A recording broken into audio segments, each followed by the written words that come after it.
Peraí,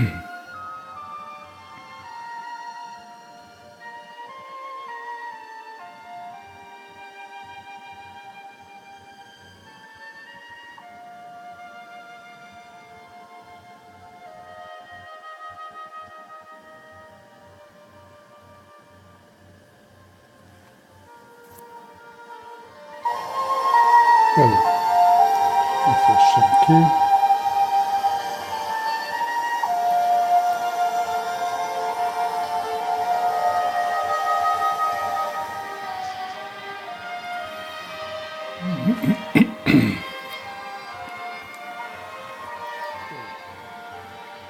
Oi pessoal, bom dia.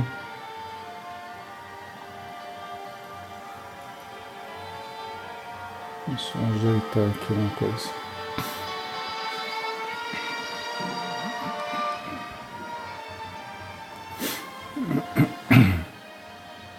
Oi pessoal, bom dia.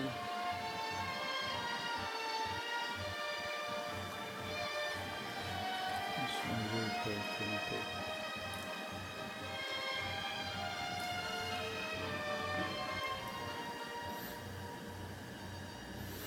Oi, tá dando para ouvir bem, pessoal? O som tá ok?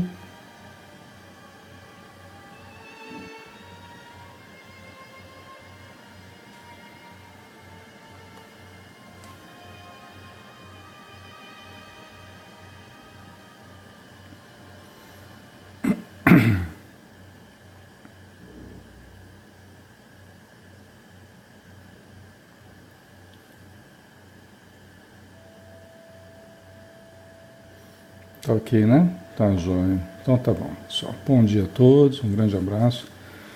Vamos fazer a nossa prece inicial, né? Vamos elevar o pensamento, agradecendo ao nosso Mestre Jesus pela bênção de estarmos juntos novamente, por podermos estudar, por podermos ampliar o nosso discernimento, o nosso conhecimento e a harmonia que podemos usufruir neste momento, enquanto nós nos colocamos em atitude receptiva às bênçãos do alto. Abençoa, Senhor, todos os irmãos e irmãs conosco no plano físico, que estão ligados à oração neste momento, e também aqueles que estão no plano espiritual, necessitados da Tua luz. Ajuda-nos durante o estudo e que possamos permanecer contigo hoje e sempre. Que assim seja.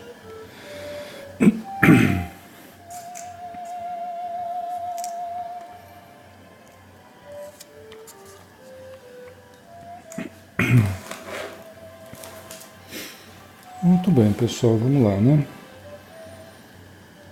Vamos continuar com o livro Diálogo com as Sombras. Nós estamos no capítulo Os Desencarnados, o item Os Orientadores, tá? Vamos dar continuidade.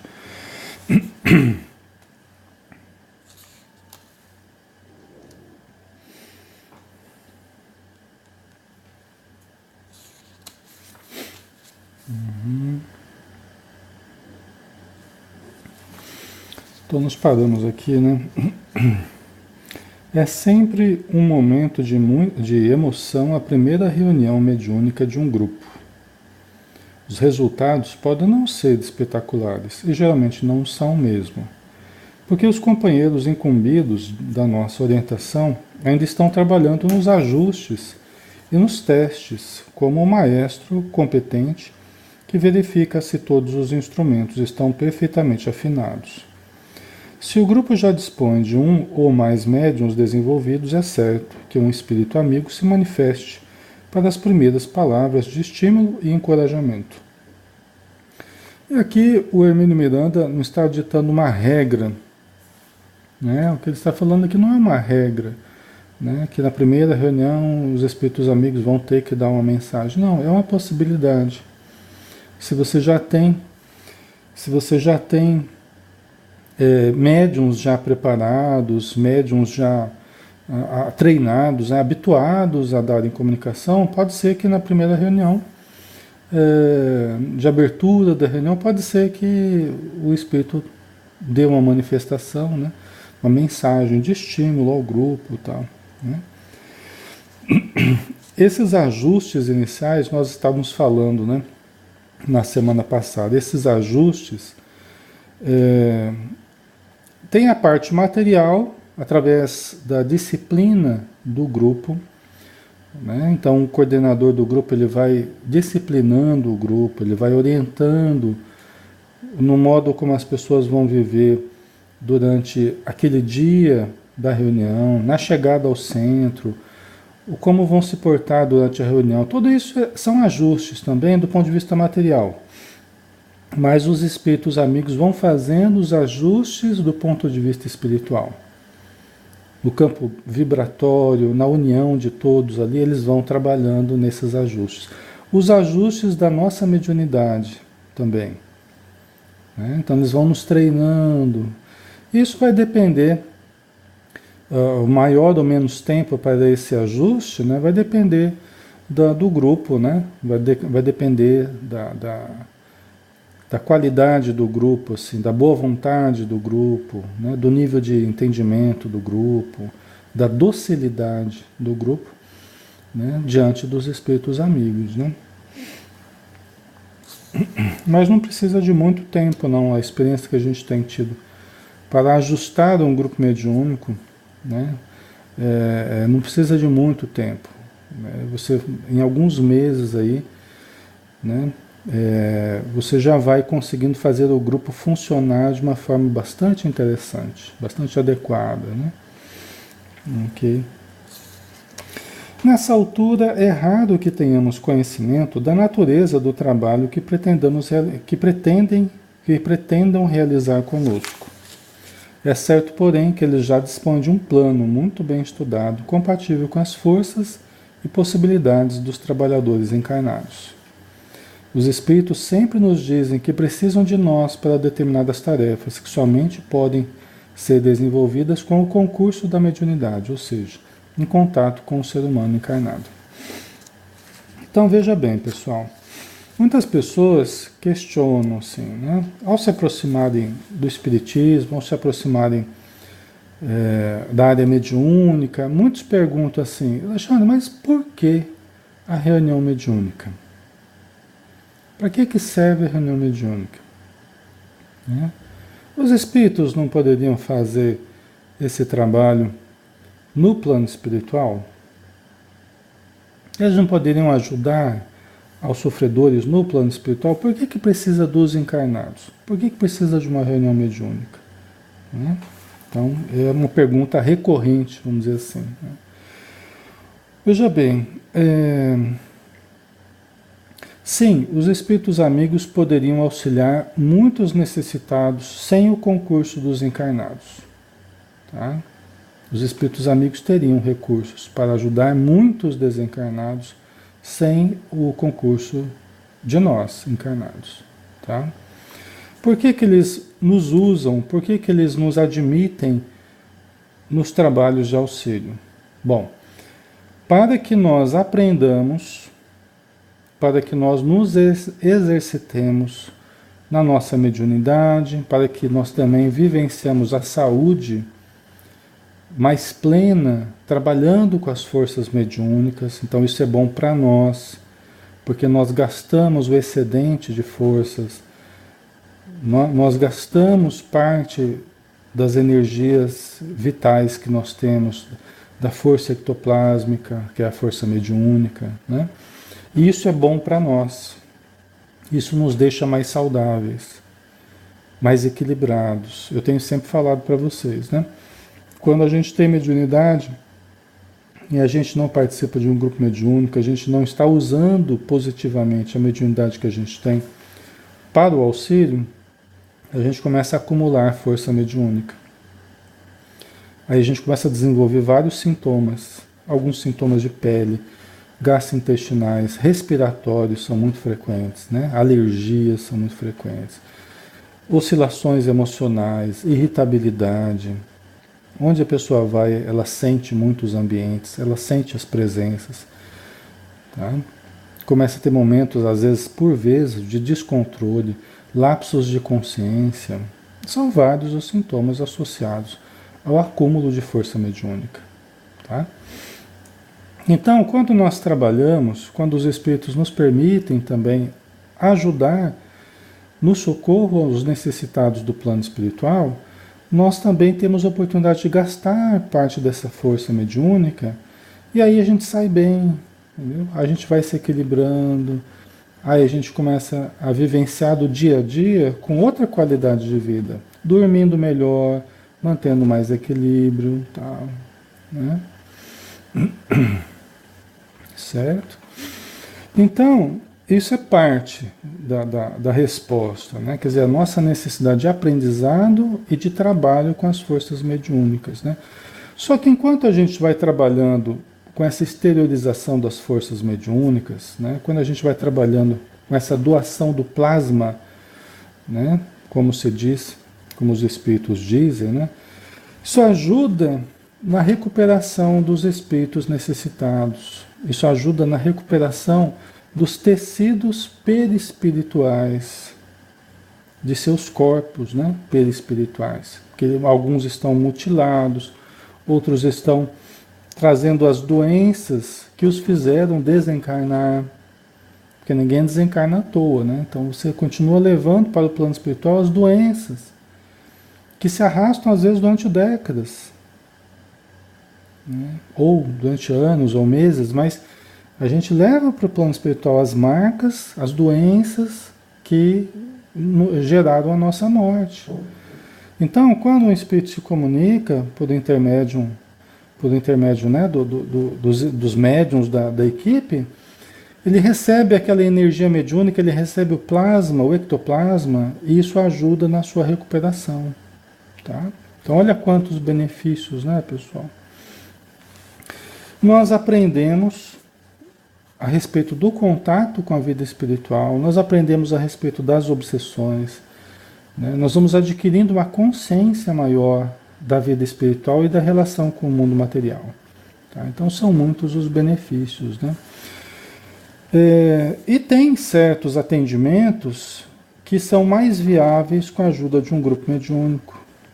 Por quê? Porque os espíritos estão tão desarvorados, eles estão tão fixados nos problemas que eles têm vivido no plano espiritual, que eles não conseguem enxergar os espíritos amigos.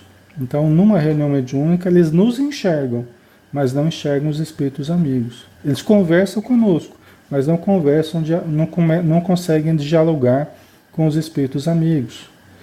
Então, através do grupo, nós vamos conseguir com que ele eleve um pouco a vibração dele, e aí sim ele consegue enxergar o hospital que está em torno dele, né? Os enfermeiros, os médicos, os orientadores que estão em torno dele. Aí ele é encaminhado, né, para cuidado desses amigos espirituais. Então nós somos frequentemente essa ponte entre o sofredor e entre os espíritos amigos. Né? Então os médiuns são importantes, o grupo mediúnico é importante, tá? Certo? Então vamos ver aqui o que vocês colocaram.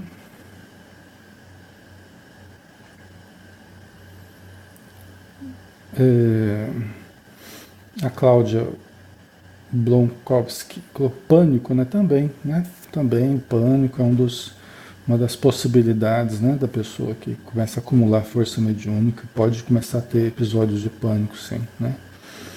E melhora também, né, com a medida que vai aprendendo a lidar com a mediunidade, né? Pode precisar do remédio, sim, para ajudar o equilíbrio, tá? Pode precisar do remédio, sim, mas se ela for médium e começar a lidar com a sua mediunidade, vai ajudar bastante, viu?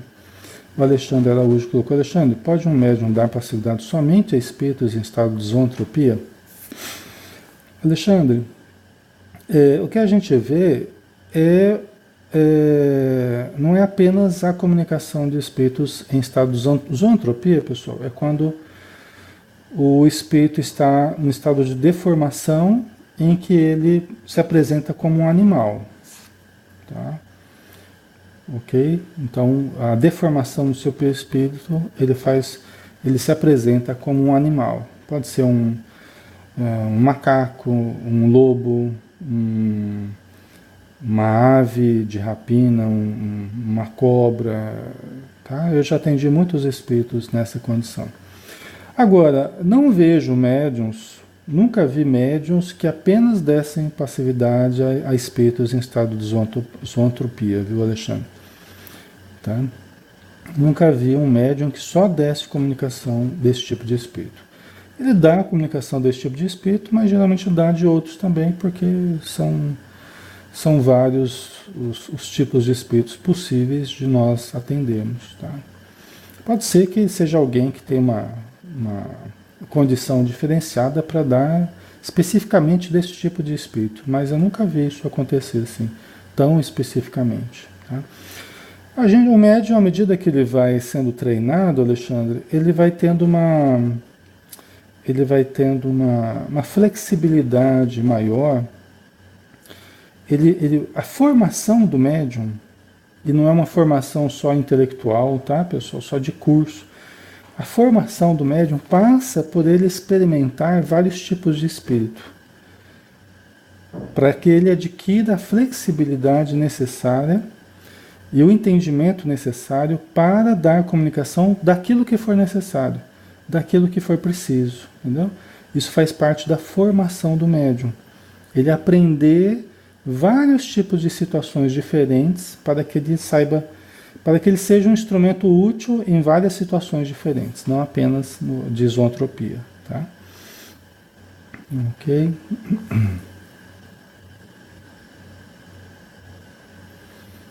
Uhum.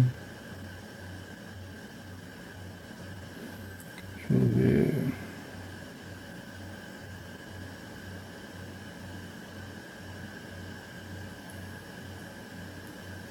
Ok.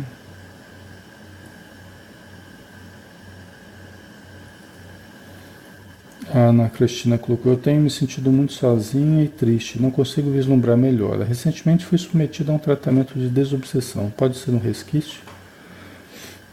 Pode ser e provavelmente é ainda a sua necessidade, um resquício das suas necessidades, Ana Cristina. Tá? Não um resquício do tratamento, mas um resquício das tuas necessidades. Porque os tratamentos que a gente é submetido, eles ajudam muito, mas não resolvem tudo na nossa vida. Por quê? Porque nós é que vamos resolvendo ao longo da vida. Né? Nós teremos a vida inteira para resolver uma porção de coisas. Né? O tratamento é um estímulo, né? É um auxílio mais imediato, mais urgente e às vezes até profundo, né? Frequentemente muito profundo, só que não resolve tudo. Nós teremos que buscar ajuda psicoterápica também, às vezes até medicamentosa, além, é claro, da mudança da nossa estrutura de vida. Né? Introduzir a oração com frequência, a leitura elevada, a meditação, o relaxamento, a mentalização positiva, o pensamento positivo, caridade.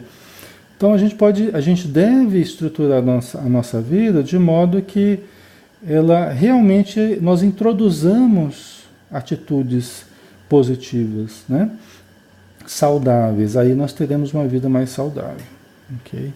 Então, os tratamentos de desobsessão, eles são parte, eles não são tudo o que nós precisamos, né? Eles são parte do nosso tratamento, ok?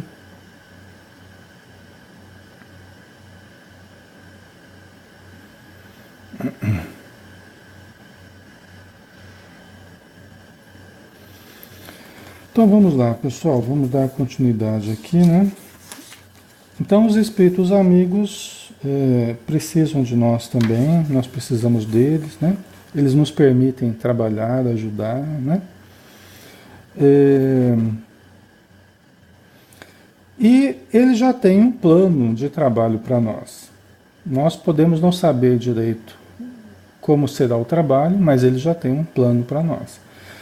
Via de regra, pessoal, os grupos iniciantes, os grupos de médiuns iniciantes, começarão com atendimentos mais simples, com necessitados, doentes, acidentados, desorientados, deprimidos, espíritos que querem ajuda, não entendem que desencarnaram, estão sentindo dores, né? Estão desorientados, atordoados, até alienados, mas são atendimentos que por vezes são mais simples. Por quê?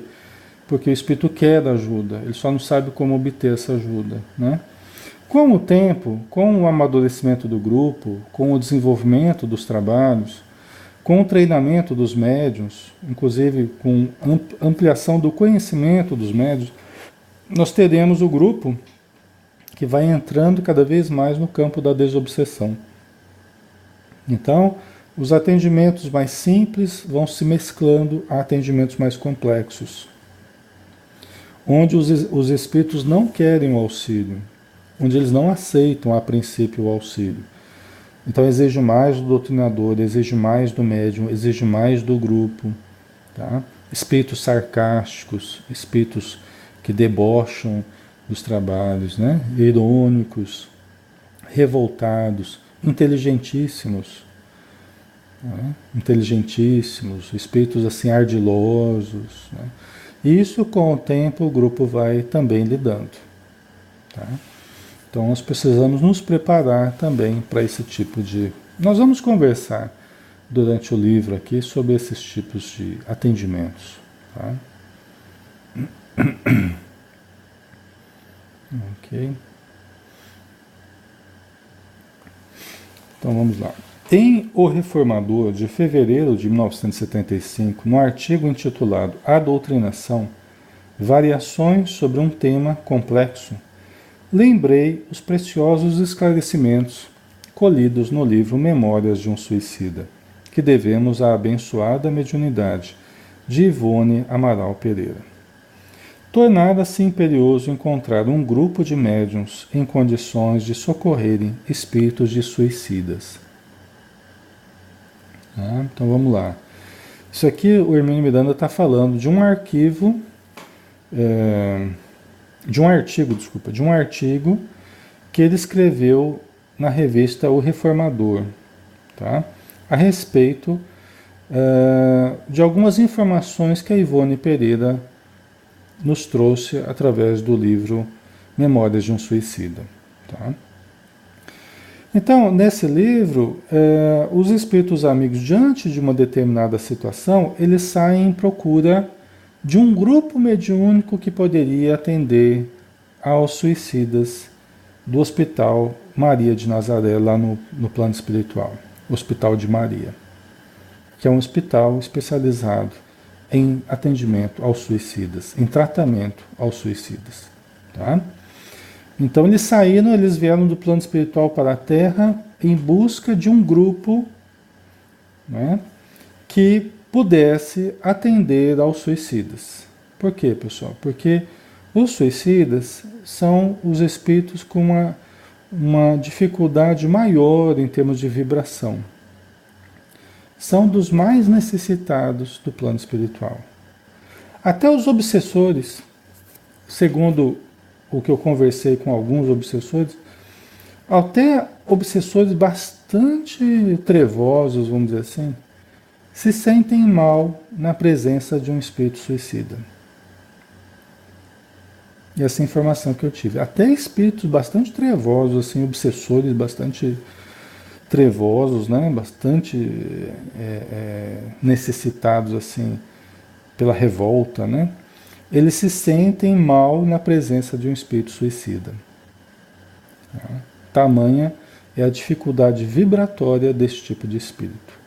Então não é qualquer grupo, não é qualquer médium que dá a comunicação de espírito suicida. Tá? Tem que haver uma condição específica, né? Então vamos ver aqui.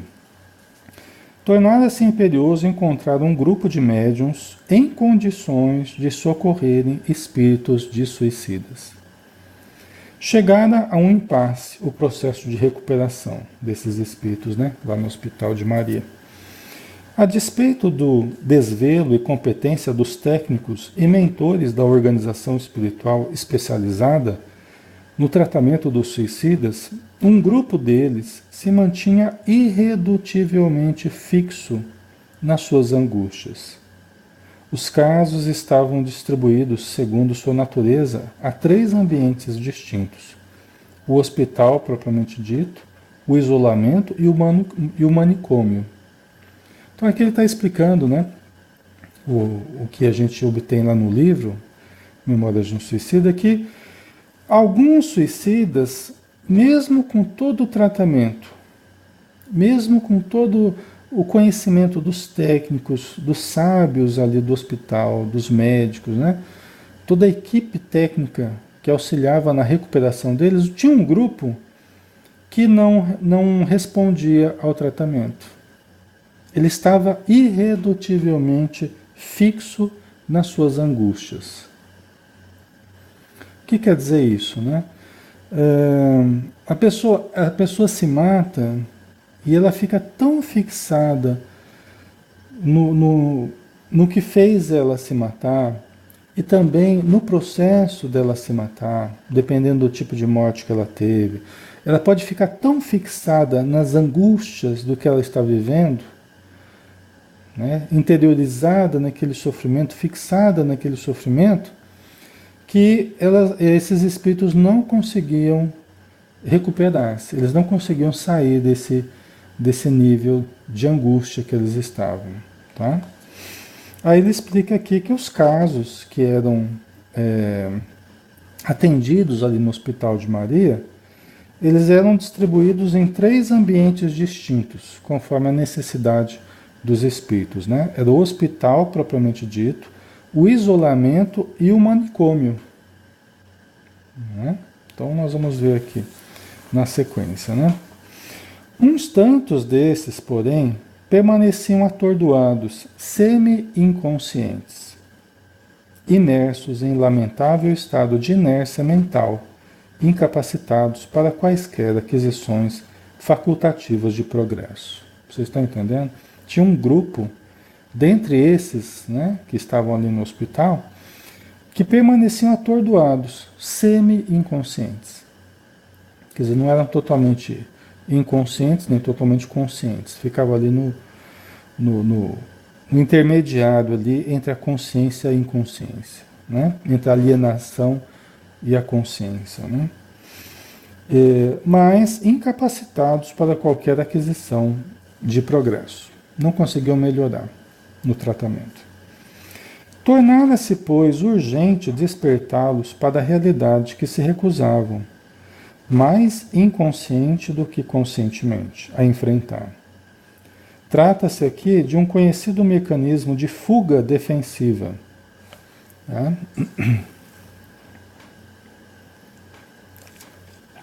Então vamos lá, pessoal. Os espíritos amigos precisavam despertar esses irmãos, tá? Para a realidade, que se recusavam. Então eles se recusavam a melhorar, eles se recusavam a aceitar a realidade. Tá? E eles faziam isso, esses espíritos, mais inconscientemente do que conscientemente. Ou seja, eles podiam até em alguns momentos falarem que queriam melhorar, mas inconscientemente eles mantinham essa fuga da realidade. Né? Fica claro quando o Hermínio Miranda fala que trata-se aqui, na verdade ele está reproduzindo trechos do Memórias de um Suicida, né? Então foram os espíritos desse livro que ditaram isso aqui. Trata-se aqui de um conhecido mecanismo de fuga defensiva. Né? Fuga defensiva, um mecanismo inconsciente. Então, eles mantinham o estado deles, mantinham o estado de semi-lucidez como fuga inconsciente, um mecanismo de fuga. Pessoal, a loucura é uma fuga. A alienação é uma fuga de quem não quer enfrentar a realidade, tá? De quem se sente temeroso da realidade, temeroso do que pode vir a fazer novamente, temeroso do enfrentamento com a verdade, com a realidade. Tá? Então a alienação, ela é isso, é uma fuga. A loucura é uma fuga. Tá?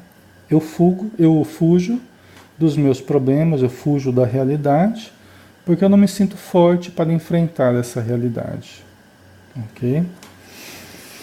Inseguro e temeroso diante da dor, que ele sabe ser aguda, profunda e inexorável, o espírito culpado se aliena, na esperança de pelo menos adiar o momento duro e fatal do despertamento. Vocês estão entendendo? Então, o espírito inseguro, né, quando a gente é pouco desenvolvido em termos de condições espirituais, né, de instrumentos interiores para lidar com os problemas, a gente fica inseguro diante dos desafios da existência, diante da realidade, diante da verdade, né? Então, inseguro e temeroso diante da dor que ele sabe ser aguda. Porque o enfrentamento com a realidade, pessoal, frequentemente causa um sofrimento para a gente, causa uma dor. Você se conscientizar do que você fez, você se conscientizar das precariedades que ainda você tem, você se conscientizar do que você terá que fazer pela frente, isso causa dor, causa desconforto. Então eu prefiro adiar isso tudo o quanto eu possa, fugindo através da alienação. Ok? Então o espírito culpado se aliena na esperança de, pelo menos, adiar o momento duro e fatal do despertamento. Cada vez que nós, diante da realidade, nós insistimos em permanecer com o nosso modo de pensar equivocado, a nossa atitude equivocada, em detrimento da realidade que está nos mostrando diferente, a vida está se mostrando diferente do que eu estou dizendo. Ela está se mostrando diferente do que eu estou pensando ou do que eu estou fazendo. A realidade está se mostrando para mim. E eu estou insistindo em me manter em confronto com a realidade. Né? Então, cada vez que eu faço isso, eu estou dando um passinho a mais num processo de alienação. Ou seja, a realidade está se mostrando de um jeito e eu estou querendo que ela seja de outro. Eu estou brigando com a realidade, eu estou fugindo da realidade, certo? Isso é muito importante, né? Porque não é interessante que a gente faça isso. A realidade é a realidade. O que me cabe é aceitá-la. O que eu posso fazer diante da realidade? Como é que eu posso melhorar? Como eu posso me ajustar? Como é que eu posso trabalhar com essa realidade? E não ficar fugindo dela, né? Porque aí eu vou no caminho da alienação, certo? Em casos como esses, é necessário quase sempre recorrer à terapêutica da mediunidade. Olha aí, pessoal. Em casos como esses, de fixação nas suas angústias, porque, como diz Joana de Ângeles, quando a gente se esconde por detrás de fenômenos de angústia, é porque nós percebemos que nós não teremos controle sobre alguns fenômenos da vida. Então a gente quer uma coisa e a vida está se mostrando de outro jeito. E aí, quando eu percebo que eu não tenho controle sobre algumas coisas na minha vida, aí eu me escondo por detrás de fenômenos de angústia. Eu me escondo por detrás dessa alienação. Eu fujo para sintomas de angústia. Porque a vida não está sendo aquilo que eu queria que ela fosse. Então é uma fuga da realidade. Tá? Então, aí no caso, quase sempre é necessário recorrer à terapêutica da mediunidade. Quer dizer, aí a gente tem que buscar, os espíritos buscam, nesse caso, o auxílio mediúnico, a incorporação, né, para ajudar. Ok?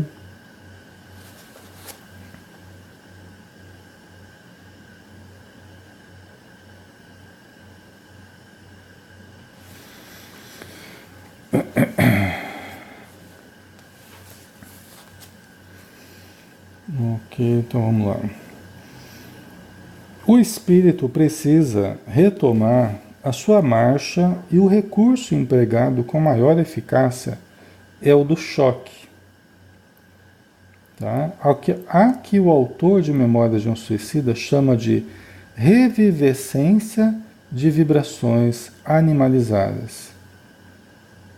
Aqui o André Luiz ele vai chamar, nas suas obras, né? Ele vai chamar do choque anímico. Tá? Vai chamar do choque anímico. Aqui ele só falou do choque, né? Não é o choque elétrico lá, não é o choque insulínico, não. Né? Dos hospitais psiquiátricos aqui na Terra, não. Né? Que foi usado, né, nos hospitais psiquiátricos. Não é esse choque, não. É o choque anímico, que seria a aproximação do espírito aos médiuns, né? A vibração do grupo, a vibração do médium. É o choque das vibrações que o espírito necessitado traz com as energias do próprio médium que vai dar a sua comunicação. Tá? É o choque anímico, que significa revivescência de vibrações animalizadas. Quais são essas vibrações animalizadas? As vibrações do médium, as bioenergias. Nós, quando estamos encarnados, nós temos essa energia vital, esse ectoplasma. O laço, como diz no Livro dos Espíritos, o laço que prende o espírito ao corpo. Energia vital, fluido vital, tá? Ou ectoplasma, certo? Então, o contato com a lembrança, a revivescência, você voltar a viver momentaneamente em contato com essas energias dos encarnados, energias mais animalizadas, isso produz um resultado benéfico para o espírito necessitado. Ok?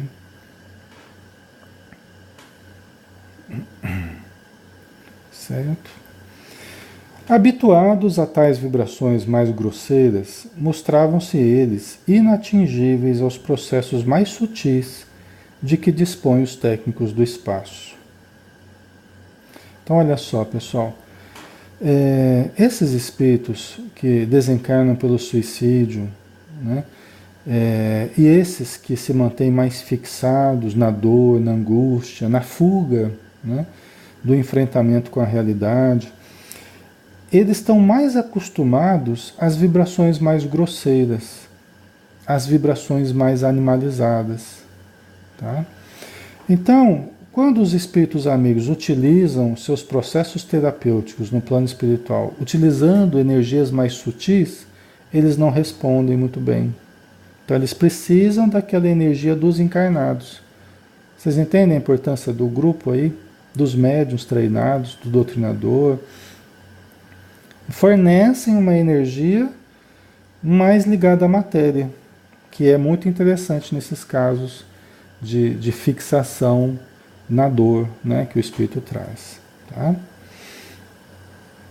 Ok. Para que fossem tocados na intimidade do ser, era preciso alcançá-los através da ação e da palavra humanas. Como estavam, não entendiam a palavra dos mentores e nem mesmo os distinguiam visualmente, por mais que estes reduzissem o seu teor vibratório, num esforço considerável de automaterialização. Então, olha que interessante, né? Esses irmãos que estão muito fixados na dor, eles mal conseguiam ouvir, mal conseguiam ver os instrutores amigos que os estavam tratando, Então eles precisavam da presença dos encarnados.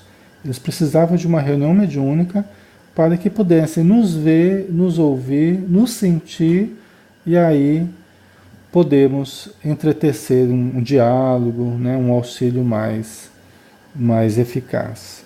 Certo, pessoal?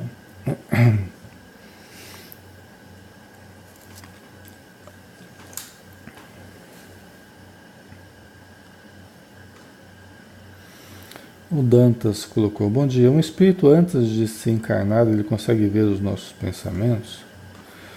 Então, Dantas, eu não sei eu não sei se você está falando que é encarnar ou se comunicar, né? Que são coisas diferentes, né? Encarnar é quando ele vai reencarnar, né? Através de um processo de gestação, ele vai voltar à matéria, a gente chama de encarnação, né? Vai reencarnação, ok? Agora, no processo de comunicação, que não é o que a gente chama de encarnação, mas de comunicação mediúnica, né? Ele pode sentir, não é que ele pode ver os nossos pensamentos, ele pode sentir, alguns podem, mais outros menos, tá? Eles podem ver ou sentir os nossos pensamentos, a nossa afinidade, né? A nossa afinidade vibratória, os nossos gostos, ele pode sentir mais ou menos atraído pelas nossas qualidades vibratórias, tá? Isso pode acontecer, sim. Espíritos melhor treinados, com mais conhecimento, mesmo que não elevados, eles podem trabalhar com os nossos pensamentos. Inclusive, podem nos induzir a pensar determinadas coisas que eles querem que a gente pense, tá? Ok. Certo? Então, vamos lá. É para esse trabalho que os mentores espirituais solicitam o concurso dos encarnados, que se torna, em muitos casos, insubstituível, como vimos. Né? Quer dizer, tem alguns trabalhos da equipe mediúnica da casa que podem ser de fundamental importância para a recuperação de um determinado espírito. Pode ser até insubstituível esse tipo de auxílio, né, para os espíritos sofredores. Não sabemos, pois, ao iniciar uma atividade mediúnica, que tipo de tarefa nos será atribuída. Podemos estar certos, não obstante, de que os orientadores espirituais do grupo somente nos trarão encargos que estejam ao nosso alcance. Sem dúvida alguma, já estudaram nossas possibilidades e intenções, né? A gente vê, às vezes, pessoas com medo, né? Com medo de começar um grupo mediúnico, com medo de lidar com os espíritos, né? Mas é porque elas acreditam que a gente vai ter coisas maiores do que a nossa capacidade. Nós não teremos auxílios a fazer que sejam maiores do que a gente é capaz. Se for um grupo disciplinado, se for um grupo de boa vontade, um grupo realmente determinado a prestar um serviço positivo, estará bem assessorado, né? E terá os recursos que necessitar. O medo, né, ele não nos ajuda. Tá? É lógico que faz com que nós tenhamos um certo respeito a determinadas coisas, né? A gente não seja temerário entrando em situações para as quais a gente não se julgue capacitado, né? Então faz com que a gente tenha um certo respeito. Mas a partir de um certo ponto, pessoal, o medo trava muito as nossas iniciativas. O medo trava muito o nosso avanço. E a gente fica lá agarrado ao medo e deixa de produzir, deixa de trabalhar com mediunidade, deixa de estruturar um grupo mediúnico, né? E aí nós acabamos perdendo tempo, muitas vezes, no trabalho que a gente poderia ser bastante produtivo, tá? Então, é importante a gente pensar nisso também. Quantas coisas nós temos deixado de fazer em função do medo, que nos paralisa, né? O medo nos paralisa, tá? Então, nós não precisamos ter medo, né? Nós precisamos ser arrojados, corajosos, né? Nós precisamos ser destemidos. É muito importante isso, né? E aí a gente colhe também os benefícios, né? A gente colhe os benefícios da superação, tá? Da superação desse medo, da superação da insegurança, né? Memórias, deixa eu ver aqui. Tá. Memórias de um Suicida nos fala dos longos e cuidadosos preparativos conduzidos no mundo espiritual como preliminares à tarefa mediúnica propriamente dita.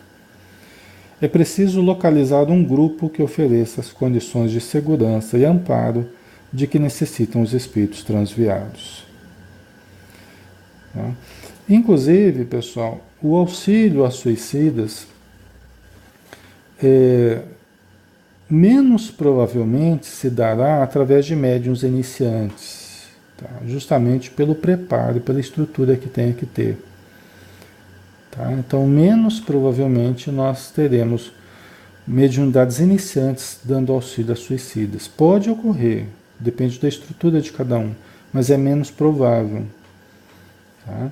Então, eles buscam grupos que sejam mais maduros, pessoas que tenham também um trato maior com a mediunidade para suportarem a vibração do suicida. Tá? Mas pode ocorrer também, né? Depende dos compromissos de cada um. Né? José Bottini, o suicida sofre com seu ato até o término do fluido vital a ele determinado? Não necessariamente, José.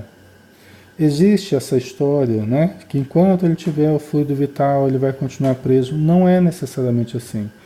Isso criou um certo equívoco no movimento espírita e no trato com o suicida, que é assim: se alguém se matou há poucos dias ou há poucos meses, já surge algum espírita falando assim, mas ele vai ficar anos sofrendo. Então, às vezes, se alguém pede uma vibração numa reunião mediúnica em benefício daquele suicida, algumas pessoas já reagem achando que ele não vai ser ajudado porque ele tem que ficar gastando o tempo que ele tinha de fluido vital, entendeu?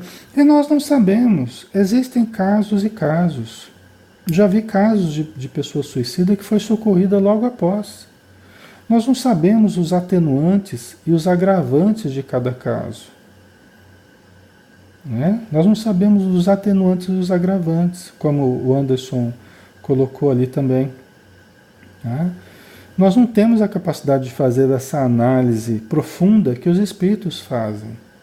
E outra, os espíritos amigos, eles tentam socorrer sempre. Eles tentam socorrer sempre. Em alguns casos eles conseguem socorrer com pouco tempo que a pessoa tenha cometido o suicídio. Em outros, eles não conseguem. Por quê? Porque sim, a pessoa fica muito presa às angústias, fica muito presa ao corpo, fica muito presa à dor que ela está sofrendo e ela realmente não consegue se deixar ajudar. Tá? Só que isso, nós nunca sabemos como vai ser. Por isso que a gente tem que sim fazer vibração pelos suicidas, orar. Não importa se foi ontem, se foi há 10 anos, se foi há 1 ano, não importa. Nós temos que tentar ajudar sempre. E aí, a situação é que vai nos mostrar onde que nós vamos chegar naquele auxílio. Né? Então, nós não temos capacidade de julgar. E outra, a gente fala assim, mas tem que ficar até quando o fluido vital acabar. Tá, e a gente sabe o quanto a pessoa viveria? A gente sabe a programação dela, em quanto tempo ela viveria ainda na Terra? Nós não sabemos, né? Pode ser que ela fosse desencarnar no dia seguinte. Nós não sabemos, a programação dela era essa. Iria desencarnar no mês seguinte. Então a gente fica às vezes num pré-julgamento das coisas, né? Só que sem elementos, né? Para fazer um julgamento, né? Por isso que nós não devemos julgar, nós devemos tentar ajudar sempre. E aí Deus é que vai saber, Deus é que vai nos dizer, a vida que vai nos mostrar o que será possível realizar. Né? Ok.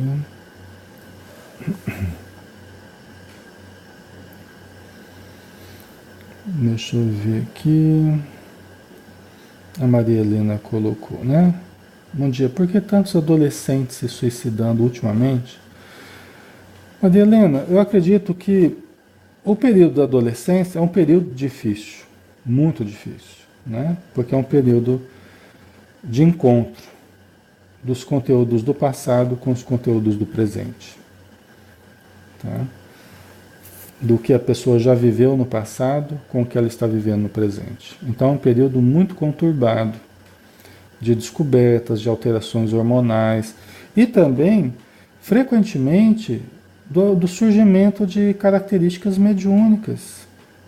Tá? Em muitas pessoas, a mediunidade, essa sensibilidade maior, ela se mostra mais ostensiva no período adolescente. Tá? Então, isso faz com que a influência espiritual se exerça muito fortemente sobre o adolescente, embora ele negue, embora ele não assuma, embora ele rejeite esse tipo de pensamento, porque o adolescente ele tem que se sentir muito autônomo, ele tem que se sentir muito independente, ele tem que se sentir, embora no fundo ele não queira tudo isso, né? Absolutamente. Ele quer ainda ser vigiado, ser controlado, ele quer um certo nível de controle, né?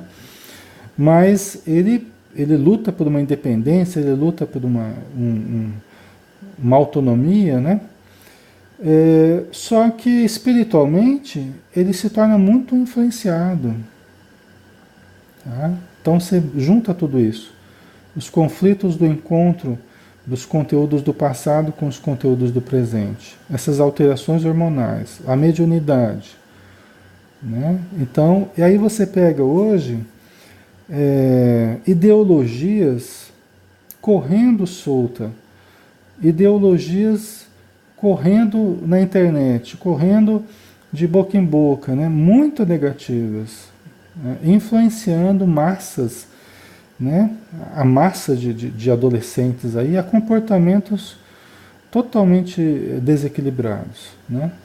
Então isso facilita muito a atitude impulsiva do adolescente. A gente vê pessoas ensinando a se matar no YouTube, né? Então o adolescente muitas vezes ele absorve isso, está influenciado espiritualmente e às vezes faz um ato impulsivo, não refletido, né? Então acho que a gente vê aí esse aumento de suicídios, né? Certo?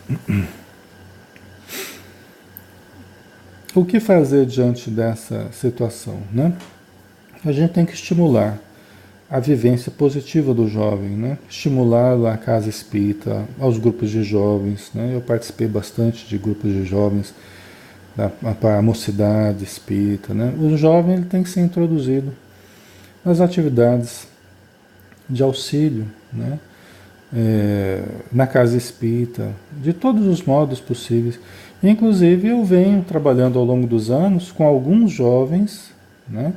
Inclusive na prática mediúnica. Por quê? Porque o jovem pode fazer tudo, né? Só não pode lidar com a mediunidade, né? Pode fazer de tudo. Pode sair por aí bagunçando, né? Só não pode lidar com a mediunidade, né? E não. Aprender a lidar com a mediunidade. E muitos jovens são muito sensíveis mediunicamente. Então, a casa espírita precisa dar apoio também no campo mediúnico aos jovens. É lógico, vai depender da maturidade do jovem, vai depender do conhecimento, né? Tem algumas coisas que facilitam, outras que dificultam, né? Nesse sentido, pessoal, a gente tem um livro que se chama Céu Azul, que fala de um grupo mediúnico que nós criamos, né? Eu era dirigente desse grupo.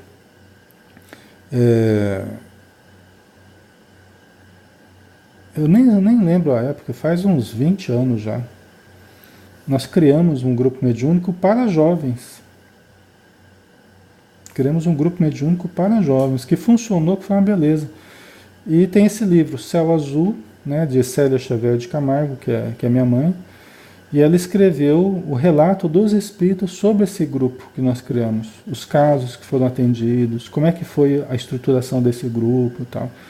Então é interessante vocês darem uma olhada nesse livro, né, Céu Azul, Célia Xavier de Camargo. Tá? Então conta essa experiência que nós tivemos, né, da estruturação de um grupo mediúnico para jovens. Tá?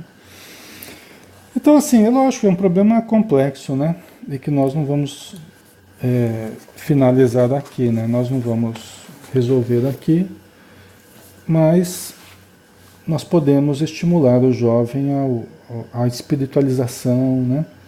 Nem sempre ele vai aceitar, nem sempre ele vai, né? Se não conseguimos na casa espírita, podemos tentar a psicoterapia, podemos tentar vários recursos aí, né? Que ajudem, né? O evangelho no lar, né? Podemos tentar dar algum livro para o jovem ler, né? O importante é que, se você estiver vinculado ao centro, às vezes você quer que ele vá, mas você não vai. Às vezes você percebe que ele tem mediunidade, e às vezes você também. Então, lide com a sua mediunidade, vá à reunião mediúnica, né? Aprenda a lidar, porque você vai ajudá-lo também.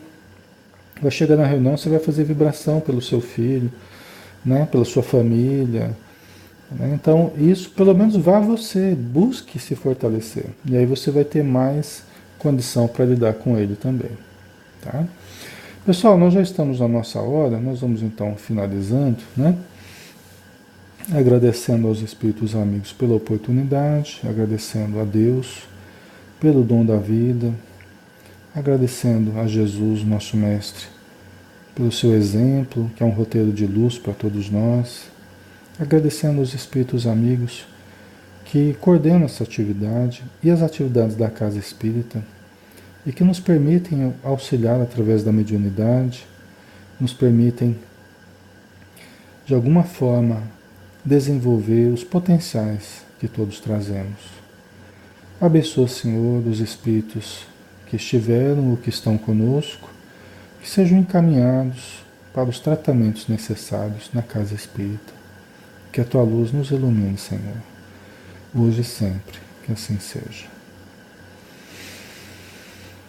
Ok, pessoal, um grande abraço, fiquem com Deus, tá? Muita paz a todos e até o próximo estudo. Até mais.